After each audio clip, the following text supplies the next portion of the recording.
What's up, guys? It's me, the AO Lead Double X, here to give you a multiple review. Just like last week, I realized that the last time I did this, it got me a lot of views and a lot of trends and a lot of new subscribers. So thanks for all of you guys who arrived to this channel. Let's do some more reviews. Some mild reviews. I might title this sometime, but I don't know. I just do it just because I haven't done much. Let me just say that I haven't seen Destination X, and I don't plan on seeing it because I don't watch that much TNA. I really wanted to watch that final Delation match because it was something else. I've heard that Lashley beat Edward, the guy from the Wolves. I forgot his name, but I don't know. I've heard some stuff from there, and I'm pretty interested to see where the show probably once sometime in the future, but right now I haven't seen it. Also, the G1 Climax tournament, it seems to arrive soon. I don't know if I'm going to review the whole thing. I didn't review it last year, so I don't know if I'm going to review it this year, especially with some announcements that I'm going to have to give at the very end. But let's just kick it off with this news. I'm here to give you my reviews of these shows. I'm gonna kick it off with UFC 200. I haven't seen the whole show. I mainly just watched Brock Lesnar versus Mark Hunt. Brock Lesnar won in a pretty decent fight, I would say. I think you could tell that Brock Lesnar kind of got slower in UFC, but he definitely kicked ass. I mean, for a fight, I mean, it was a pretty solid fight, I think.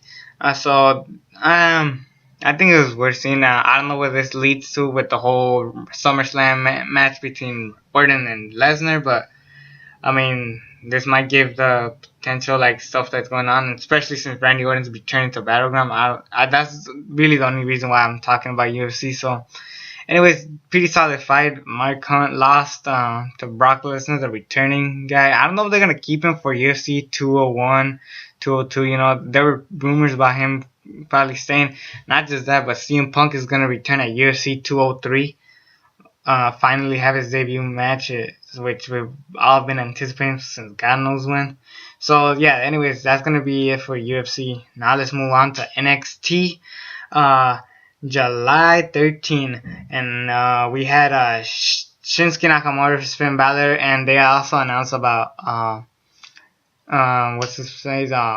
Samoa Joe and Rhino are gonna fight, I guess. I've seen the match before last year, I remembered.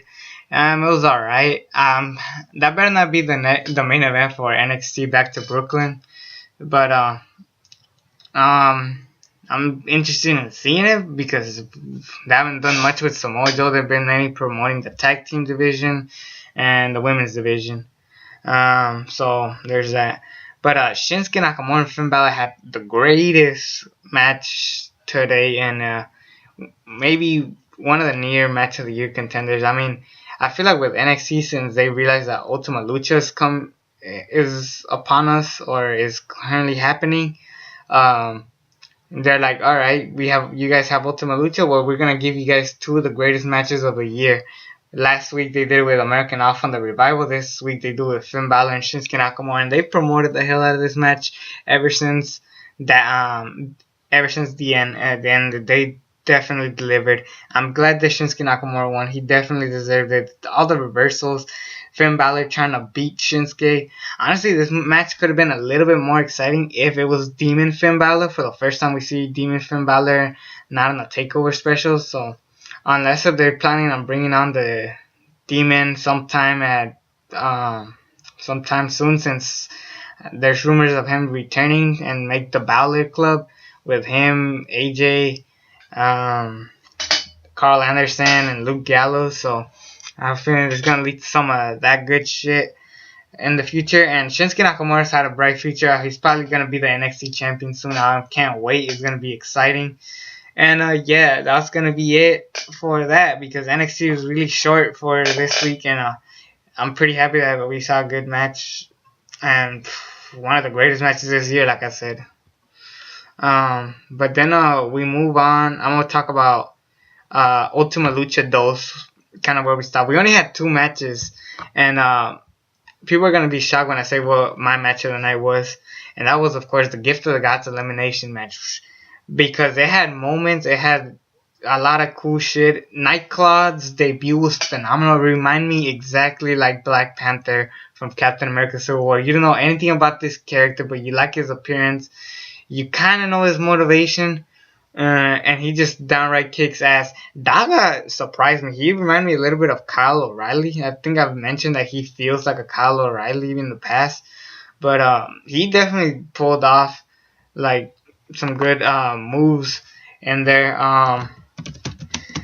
And then Marty the Moth and Mariposa were mainly tag teaming for most of the time. And what I liked about this match is that they had the whole Killshot and Marty the Moth story still continuing. That's actually how the match kicked off, with those two kicking each other's asses. Sin Esto de la Muerte actually didn't do shit. He actually got eliminated like that. Then Daga. So then they got rid of the jobbers real quick. I was so bummed out when they got rid of Nightclaw. I know he wasn't gonna win because I read the spoilers, or everybody's been talking about it. But eventually, oh, and by the way, this was elimination. Yeah. Eventually, it led to Mariposa, Sexy Star, and Marty the Moth. They were beating the shit out of Sexy Star, and she had like some cool moves of like reversals, how to get them to fight each other. She gets rid of Mariposa, and then it leads to Marty the Moth and Sexy Star, and eventually Sexy Star becomes the Gift of the Gods champion. She will probably be the Lucha Underground champion, the first female to do that. So, and there's rumors that have been going on since I don't know how long, but I already knew that was gonna happen. And even that I knew, it was still my favorite match of this night, of part 2 of Ultima Lucha 2. It was just so phenomenal. And keep in mind, this show had Mil Muertes and King Cuerno. Can you imagine the shit that they had to like go through? It was a false count anywhere match. Well, it was a death match, but it just felt like a false count anywhere, just beating the shit out of each other all over the arena. For the most part, it felt like Mil Muertes just beating King Cuerno, and King Cuerno had less momentum. However, I will give them this. This, out of all the matches, I think had one of the better feuds as far as building up since the beginning. Same thing with Marty the Moth and Sexy Star and Mariposa. They had like another great match there. So, yeah, eventually I knew Mil Muertes was going to win. He just beat the shit out of King Cuerno, and eventually King Cuerno is just taken out for good. And then as they are announcing the next matches, which we're going to have Taya and Ivelisse, which is a match I thought we were going to get today. We didn't. We're going to get Black Lotus and the La Dragon Azteca Jr., a match that I've been anticipating the most out of this entire card. The main event of Pentagon and Matanza Cuero. The Trios Tag Team Championships, 6-man. And Rey Mysterio versus Prince Puma. Those are the matches that we're going to look forward to next week. But what made me interested the most was when Vampiro throws away the pills that he gets in the very first episode of Ultima Lucha, and then he just leaves like trying to train Pentagon, and yep, that's how it ends. Or did it? Because apparently Joey Ryan and the other dude from the crew, they decide to get the guy who they arrested, and then they send him to Dario Cuero. But apparently Dario Cuero's been looked for this whole time. Remember, since the beginning he's been chased by cops, and then Dario Cuero eventually kills the guy who they got because they found out that he was faking it. And Dario Cuero calls someone, he's like, it's time. So I'm like, I don't know who they're going to bring, but season 3 is already kicking off with a bang, even when Ultima Lucha ain't even done. So I'm interested to see what's going to happen from there. And that was it for Ultima Lucha 2. Like I said, next week when Ultima Lucha does happen, I will review the entire show on its own. I'm not going to review it like I did this, but yeah, I'll promise you that I'll probably give you a full review. And let's finish off with the Cruiserweight Classic. Yes, we got 4 matches out of it. Each match got better, I'll give you that. Gran Metalik versus Alejandro Saiz, a Mexican wrestler and a guy with my name. They had a pretty okay match. It wasn't the best. It was still, because it was the first match, you still kind of get used to it. Alejandro Saiz had a cool airborne slam to the outside. That was about it. But eventually, Gran Metalik wins. So he's the first winner. And then we get Ho Ho Lun versus Aria Daivari. As far as story goes, this was the best match, but as far as match quality goes, it was an okay match.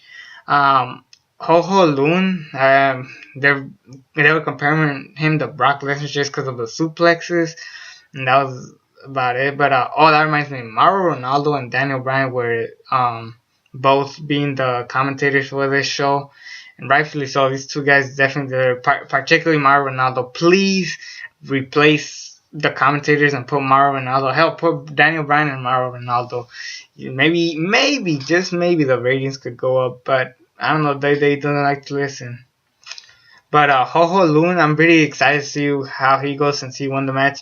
Aria Daivari feels like he had potential, but he did kind of feel like a small version of Bobby Roode. That's exactly what I thought of when I saw him. Then we got Cedric Alexander, who I've known. He beat Clement Patriot. This was another good match. Like I said, these matches are good. They're just probably not like that spectacular as you would want them. But this was a solid, good match, particularly with Cedric Alexander. This guy's just amazing. If you guys haven't checked any of his stuff out, go to like his stuff in ROH. He has some amazing matches. Definitely Cedric Alexander is a guy I'm excited for, and especially since we already know his opponent for the semifinals or whenever that final goes. Apparently, this tournament is gonna last like 10 weeks. This is 1 week, so we're gonna wait for 9 more to get to the finale. Probably like 5 more to get to Cedric Alexander's special match. But we got Kota Ibushi and Sean Maluta. I want to say that's how you say it, but Sean Maluta apparently is related to The Rock, Roman Reigns. He's part of the Samoan family. And Kota Ibushi, I mean, if you guys don't know who Kota Ibushi is, check out some of his matches with Tomohiro Ishii, Hiroshi Tanahashi, Daniel Bryan, Shinsuke Nakamura, AJ Styles. He has had some phenomenal matches the following year, and possibly one of the best matches of last year. I mean, a lot of people are putting his match with Shinsuke at number 1. And it wasn't particularly my favorite match of the year, but it was up there. I mean, this guy's the shit. So when I saw this match, I said, this guy better win. But because the other guy was part of the Samoan family, I thought he was going to win. So that's what made this match special. And it was actually the longest match out of all of them. And this was my favorite match of the show. So for the Cruiserweight Championship, for the Cruiserweight Classic, this definitely delivered solid. I really enjoyed this show a lot. I want to see where they go with it. Now that we got Kota Ibushi versus Cedric Alexander announced, we're gonna have some other matches for next week, and I'm excited. I'm hooked to see where this goes, and hopefully it goes somewhere well. I'm assuming next Wednesday they're gonna show the rest of it. Definitely, all of these shows are must watch. Definitely. I can't wait for Ultima Lucha 2 next week. They have nothing really planned for NXT. And the G1 Climax tournament, I'm assuming it starts on the 18th, so this Monday it's gonna start same day with the draft. So there's gonna be plenty of wrestling videos for you guys, as well as a possible Ghostbusters review if I actually go watch it. I haven't seen Secret Life of Pets. Don't feel like watching it. I saw the BFG. In fact, I actually read the book.